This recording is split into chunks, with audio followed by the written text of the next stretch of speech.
siapa saja atau barang siapa atau setiap orang, ya.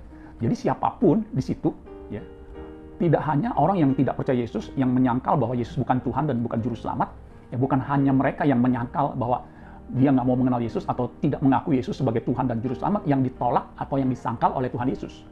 Tetapi siapapun dia, itu maksudnya termasuk orang Kristen. Mungkin saudara bertanya, bagaimana mungkin orang Kristen kan dia pasti mengaku Yesus Tuhan dan juru selamat, dia percaya. Kok bagaimana dia bisa disebut menyangkal? Nah, untuk itu saudara bisa menyangkal Yesus.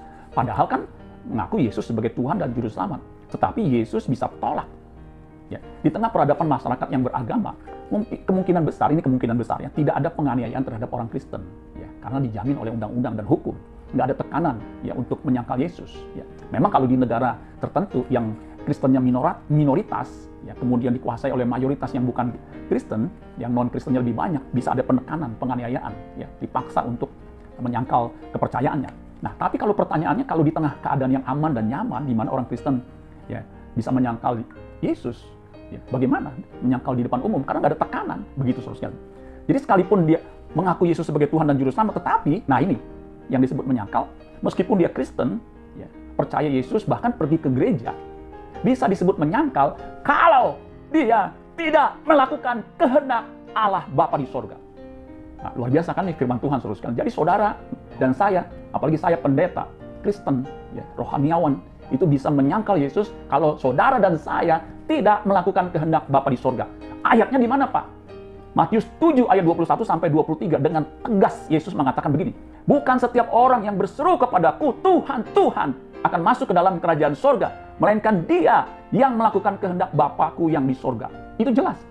Bukan berseru Tuhan, Tuhan, apalagi di gereja pasti nyebutnya Tuhan, akan masuk dalam kerajaan sorga, melainkan dia apa? Melakukan kehendak Bapakku yang di sorga.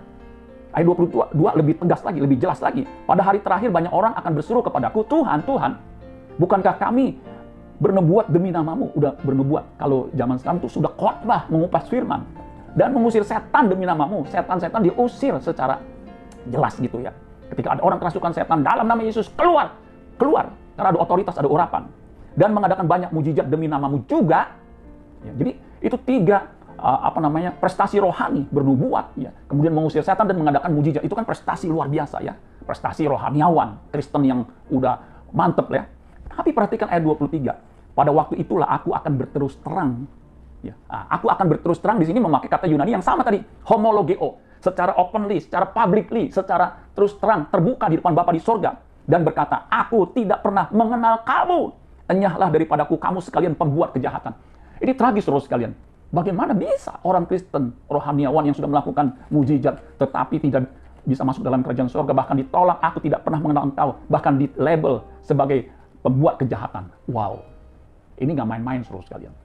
Jadi, kalau orang Kristen tidak melakukan kehendak Bapa di sorga, dia bisa di-reject, dia bisa ditolak, saudara.